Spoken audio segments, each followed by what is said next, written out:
2016 में preparation start करना, 2023 में सफलता पाना, ये किसी और की कहानी नहीं, ये मेरी खुद की कहानी है।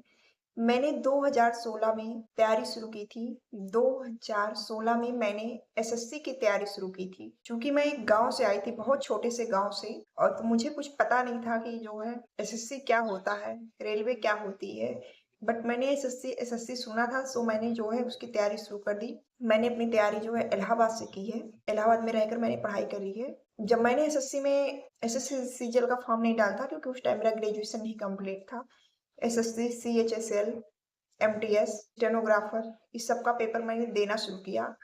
और एसएससी, सीएचएसएल में मेरा नहीं हुआ, लेकिन उसके बाद जब स्टेनोग्राफर का फॉर्म मैंने डाला, तो मेरा जो है उसमें हो गया। 2017 में ही जो है मैंने एसएससी स्टेनोग्राफर का पेपर होता है, तो उसमें जो है मैंने प्री निकाल लिया। अब प्री तो मैंने निकाल लिया, लेकिन मुझे जो है स्टेनोग्राफी के बारे में कुछ भी नॉलेज नहीं था कि स्टेनोग्राफी क्या होती है। मुझे तो बस एक लगता था कि स्टेनोग्राफी एक टाइपिंग होती है।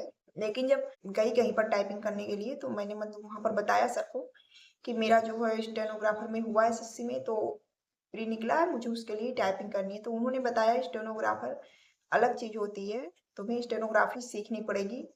फिर मैंने जो है स्टेनोग्राफी की क्लास ज्वाइन करी। उसको मैंने 4-5 महीने सीखा, फिर मेरा पेपर हुआ। लेकिन जब मेरा पेपर हुआ, जो स्टेनोग्राफी का टेस्ट होता है वो हुआ, तो उसमें जो है मेरा मुझे वहीं पता चल गया था कि क्योंकि वहाँ पर 80 की स्पीड से बोली जाती है, तो मेरी स्पीड उस टाइम लगभग वही 60-65 ही आ रही थी, और उसके पहले ही पेपर आ गया।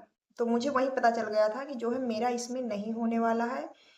और मुझे पता नहीं क्यों स्टेनोग्राफी बहुत हार्ड भी लगती थी, क्योंकि मैंने 5-6 महीने उसमें बहुत ही मेहनत करी थी, बट इम्प्रूवमेंट कुछ खास हो नहीं रहा था।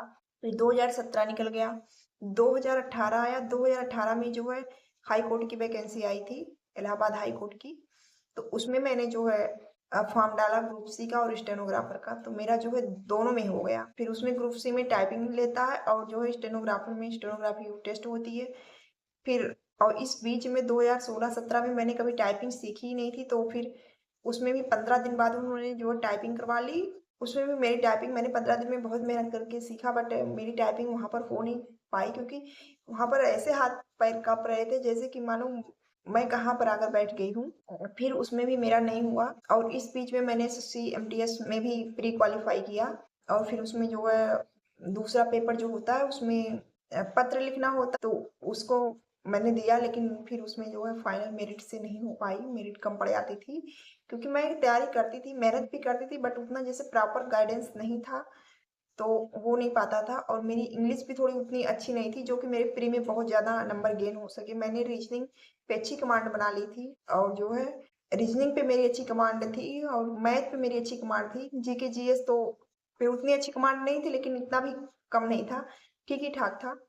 लेकिन जो इंग्लिश था, इंग्लिश पे भी मैंने बहुत मेहनत करके ऑन एन एवरेज थोड़ा बना लिया था, बट उतना नहीं। जैसे कुछ बच्चे होते हैं एकदम 50 में 48 या 49 कर लेते हैं, तो मेरे उतने नहीं होते थे। मेरे 50 में 30 ही 35 हो पाते थे, जो कि एक बहुत मेरिट में आपको लाने में, मेरिट तक आपको पहुंचने में बहुत ज़्यादा ही बाधा हो जाती है फिर बाद में। क्योंकि वो जिन बच्चों के आपके 48-45 आ रहे हैं और आपके 30-35 नंबर आ रहे हैं, तो यहीं पर एक बहुत बड़ा गैप आपको देखने को मिल जाएगा, जिससे आप फाइनल सिलेक्शन से बाहर हो जाते हैं। तो मुझे फिर 2018 में आई ग्रुप डी की वैकेंसी, रेलवे में ग्रुप डी की, और मैंने ग्रुप डी का फॉर्म डाल दिया। फिर जो है ग्रुप डी की मैंने, तब मैंने जब वहाँ पर देखा पहली बार एसएससी में जो इंग्लिश होता था, इसमें इंग्लिश नहीं है, तो ये मुझे एक प्लस पॉइंट लगा। मैंने कहा जब इसमें इंग्लिश होता ही नहीं है, तो मुझे इंग्लिश पढ़ने की एक प्रकार से ज़रूरत ही नहीं पड़ेगी, तो मैं जो है शायद रेलवे में मुझे नौकरी मिल सकती है। और दूसरी बात, जो मेरी एक गलती और हो रही थी कि मैं कभी सिलेबस नहीं देखती थी, और ग्रुप डी में भी मैंने सिलेबस नहीं देखा था। और ग्रुप डी में क्या हुआ कि साइंस आ गया, जो कि एसएससी में इतना अच्छे लेवल का नहीं आता है साइंस, और ग्रुप डी में काफ़ी अच्छे लेवल का साइंस आता है। जो कभी नहीं पढ़ा उसके लिए अच्छे ही लेवल का साइंस होता है। वैसे तो 10th तक आता है, एनसीईआरटी बेस्ड है, 10th तक का ही आता है। लेकिन मैंने कभी पढ़ा नहीं था, मैंने बस वही इतिहास, भूगोल, पॉलिटी यही सब पढ़ लिया था। और उसके साथ जो है मैथ और रीजनिंग तो ठीक था। लेकिन तो जब वहाँ पर मैंने पेपर दिया, जब मैंने उस पेपर में साइंस देखा, तो मुझे पता चला इसमें साइंस भी आता है। उसके पहले मुझे ये भी नहीं पता था कि साइंस आती है। बस मुझे तो वही लूसेंट वाली थोड़ी बहुत साइंस आती थी, कि कवक से कौन सी बीमारी होती है, और जीवाणु से, कीटाणु से होने वाले रोग, यही सब मुझे पता थे। उसके आगे कुछ नहीं पता था। फिर जब उसका प्री का रिजल्ट आया, मेरा उसमें जो है प्री भी नहीं हुआ ग्रुप डी में। अब बताइए, जहाँ पर मेरा एसएससी में प्री निकल रहा था और हाई कोर्ट में भी मेरा प्री निकला था, मैंने मेंस दिया था। अब मेरा ग्रुप डी में, रेलवे ग्रुप डी में ऐसा हो गया कि मेरा जो है प्री भी नहीं हुआ। फिर उसके बाद अब मैं क्या करती, लेकिन मुझे जो है कहीं न कहीं रेलवे का एक प्लस पॉइंट ये लगा कि इसमें जो है इंग्लिश नहीं है और मैं हिंदी मीडियम से थी, तो ये एक इंग्लिश ना पढ़ने की जो है, वो मुझे जो टेंशन थी वो खत्म हो गई। क्योंकि जब आप हिंदी मीडियम से होते हैं तो आपको इंग्लिश के लिए बहुत ज़्यादा ही मेहनत करनी होती है। तो फिर उसके तुरंत ही बाद जो है एनटीपीसी का फॉर्म आ गया, और एनटीपीसी का फॉर्म जब आया तब से ही मैंने ये मन बना लिया कि मुझे इसमें अपनी एक सीट पक्की करनी है। जो मैंने अपनी प्रीवियस गलती से सब सीखा था कि मैंने कोई प्रॉपर रणनीति नहीं बनाई थी और ना ही कभी सिलेबस देखा था, बस ऐसे ही पढ़ती थी। इसमें मैंने ये सब गलतियाँ अपनी जो है साइड में करी, इन गलतियों में सुधार किया। मैंने प्रॉपर उसका सिलेबस देखा। जब भी पढ़ती मैं बिना सिलेबस के नहीं पढ़ती थी। मुझे इतना पता होता था कि मेरा सिलेबस यही है और मुझे इसी में ही पढ़ना है। और जिसके साथ मैं जो है बीएड भी कर रही थी, जब मैं तैयारी कर रही थी, उस टाइम मेरा बीएड भी था, 2019 से 21 मेरा बीएड का सेशन था।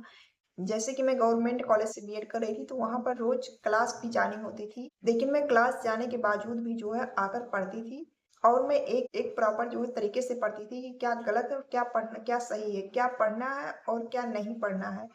पूरा एकदम बिल्कुल सिलेबस पे फोकस होकर ही मैंने पढ़ाई करी। और फिर जब पेपर हुआ इसके, 2021 में पेपर हुए थे प्री के, तो उसमें जो मेरे काफी अच्छे नंबर थे। 100 में से मुझे इस टाइम याद नहीं है, लगभग 80 के करीब नंबर थे। और मेरा जो है प्री क्वालिफाई हो गया, क्योंकि आपको पता होगा कि रेलवे एनटीपीसी में जो है 2 बार रिजल्ट उन्होंने जारी किया था प्री का मेंस के लिए। क्योंकि पहली बार उन्होंने एक ही बच्चे को सभी स्टेज में क्वालिफाई करा दिया था और मैंने भी पहली ही बार में सभी स्टेज में क्वालिफाई कर लिया था। लेवल 2, 3, 4, 5, 4 नहीं था वहाँ पर, जहाँ से मैंने फॉर्म डाला था बेंगलुरु में, तो वहाँ पर 4 लेवल की कोई वैकेंसी नहीं थी, लेवल 4 की। तो लेवल 6, लेवल 5 इस सब में मैंने जो है कट ऑफ इसका क्वालिफाई किया था। लेकिन बाद में रिजल्ट चेंज हो गया, बहुत बच्चों ने बहुत ज़्यादा विरोध प्रदर्शन किया। फिर बाद में उन्होंने जो अपना रिजल्ट चेंज कर दिया। फिर भी मेरा, क्योंकि मेरा जब पहली बार में ही हो गया था, तो दूसरी बार में भी मेरा हो ही जाता, तो दूसरी बार में भी मेरा हुआ। और इसी बीच में कोरोना वगैरह भी चल रहा था। और एक बात और, उसी बीच में जो है एक वैकेंसी आई थी रेलवे में, मिनिस्टीरियल ऐसे कुछ करके थी, वो जो है उसमें भी स्टेनोग्राफी लेता है, तो वो जो है मैंने उसको भी डाला था और उसमें भी मेरा प्री क्वालिफाई हो गया। लेकिन स्टेनोग्राफी का जो टेस्ट होता है, मैं उसको देने ही नहीं गई, क्योंकि मेरा मेन फोकस जो था अब एनटीपीसी का था कि मुझे एनटीपीसी में अपना किसी ना किसी में एक में जो है सिलेक्शन लेना है। और फिर जब 2022 में मेंस होना था एनटीपीसी का, क्योंकि इसमें सभी स्टेज के मेंस जो है अलग अलग थे और मेरा सभी स्टेज में क्वालिफाई हुआ था, चारों स्टेज में। तो मुझे 4 एग्जाम टोटल देने थे, 4 मेंस मुझे देने थे। और मैंने मेंस की तैयारी करी जो है, फिर मैं बताती हूँ आपको मैंने मेंस की तैयारी कैसे करी। मैंने मेंस की तैयारी जो है, प्री जो हुआ था, प्री का सारा पेपर मैंने सॉल्व किया है। एनटीपीसी का जो प्री हुआ था, हालांकि लेवल थोड़ा अप हो जाता है मेंस में, लेकिन मैंने वो सारे सॉल्व किए। और उसके साथ मैंने मॉक टेस्ट दिया। मैंने प्री के लिए कोई भी मॉक टेस्ट नहीं बाय किया था, लेकिन जब मेरा मेंस था तो उसके लिए मैंने मेंस में मॉक टेस्ट बाय किया। और जो है मैंने मेंस के लिए जो मॉक टेस्ट भी देना शुरू किया, रोज एक मॉक टेस्ट देती थी और फिर उसमें अपनी कमियों को ढूंढती थी। कुल मिलाकर टोटल फोकस में अपनी कमियों को ढूंढने में ही मैंने किया। फिर उसके बाद जो है मेंस होने लगा और उसी बीच में मेरी शादी भी तय हो गई थी। मेरा मई में मेंस था, मेरी मई में, जून में भी मेंस था। लेवल 6 का मेंस मई में था और फिर मैंने उसको दिया। मेरी जून में शादी थी। शादी पे मैंने उतना ज़्यादा फोकस नहीं किया, मैंने केवल अपनी पढ़ाई पर ही फोकस किया। जो लोग बहाने ढूंढते रहते हैं कि मेरे घर में ये हो गई, मेरे घर में वो दिक्कत हो गई है, तो ये सब बहाने केवल बहाने होते हैं। जिसको पढ़ने होते हैं वो पढ़ लेते हैं। तो मैं चाहती तो मैं भी एक बहाना बना लेती कि मेरी शादी है तो मुझे शादी की शॉपिंग करनी है और जो कुछ भी था। बट मैंने वो सभी बहाने नहीं बनाए। मैंने केवल अपनी पढ़ाई के लिए ही बहाने बनाए कि मुझे पढ़ाई करनी है, मेरे पास टाइम नहीं है घर पे आने के लिए। तो जिससे कि मैं घर भी नहीं गई थी अपनी शादी में। और फिर जो है जून में मेरे मेंस थे, लेवल 5 के, लेवल 3 के, लेवल 2 के। और इस प्रकार मैंने सभी का मेंस दिया। मेरा लगभग सभी का मेंस ठीक ठाक ही हुआ था। मैंने मेंस भी सबके ही क्वालिफाई कर लिए। फिर उसके बाद आता है लेवल 2 में जो टाइपिंग थी, मैंने टाइपिंग छोड़ दिया, क्योंकि मेरी तब भी टाइपिंग उतनी अच्छी नहीं थी, क्योंकि मैंने टाइपिंग कभी फिर किया ही नहीं। फिर मैंने लेवल 3 में जो था वो मेंस के बाद कोई चीज़ नहीं था, केवल लेवल 3 में केवल मेंस ही था। उसके बाद और फिर लेवल 5 में कुछ पोस्ट के लिए टाइपिंग थी, मैंने उसको भी छोड़ दिया। लेवल 5 लेवल 2 तो मैंने छोड़ दिया, अब खाली मेरे पास बचा था लेवल 3 और लेवल 6। तो लेवल 6 में मैंने जो है साइको की तैयारी करी और मैंने साइको भी दिया, मैं साइको में भी पास की। लेकिन साइको में एक दिक्कत ये हो गई थी कि जो हम लोग जो कुछ पहले साइको के पेपर होते थे जिसमें उसमें 8-8 मिनट थे, तो वहाँ पर 2 की टाइमिंग घटा दी गई थी। 6-6 मिनट ही कर दिए गए थे, जिससे कि मेरी थोड़ी टाइमिंग जो है मैनेजमेंट खराब हो गया एक में। और मेरा जो है वहाँ पर साइको में 7 क्वेश्चन छूट गए थे। किसी टेस्ट में, साइको में टोटल 5 टेस्ट होते हैं, तो मेरा किसी टेस्ट में 5 क्वेश्चन छूट गए थे, जिससे कि मेरे उतने अच्छे मार्क्स नहीं बन पाए थे साइको में। और फिर 70:30 का जो अनुपात होता है उसमें फिर वो लेने के बाद जो है मेरे मार्क्स थोड़े कम हो गए थे, जिससे कि मेरा एसएम के लिए नहीं मैं मेरिट में आ पाई। लगभग 1.5 नंबर मेरे कम पड़ रहे थे, जितनी कट ऑफ गई थी उससे 1.5 नंबर कम हो गए थे। फिर उसके बाद जो है लेवल 3 का जो था उसमें जो है उसको मैंने जो है क्वालिफाई किया। फाइनली मेरा जो है अब उसके लिए मेडिकल टेस्ट के लिए कॉल हुआ, फिर जो है हम लोग का मेडिकल हुआ, फिर उसके बाद जो रिजल्ट आया और फिर फाइनली जो है मैं लेवल 3 के लिए जो है सीसीटीसी के पोस्ट पर सिलेक्ट हो गई। आपको भी मेहनत लगातार ही करते रहना है। आप मेहनत करके कुछ भी हासिल कर सकते हैं और एक्सक्यूज अगर आप देते रहेंगे कि अपनी परिस्थितियों का रोना रोते रहेंगे तो कुछ नहीं होगा। मैं कोई बहुत ही ज़्यादा मेरे घर की कंडीशन बहुत अच्छी नहीं थी, फाइनेंशियली भी दिक्कत है और उसके साथ मेरी शादी भी तय हो गई थी, तो मैंने ये दोनों भी मैनेज कर के अपनी पढ़ाई की और आज मैं फाइनली सिलेक्ट हूँ। तो आप लोग भी मेहनत करिए, आप लोग को सिलेक्शन ज़रूर मिलेगा।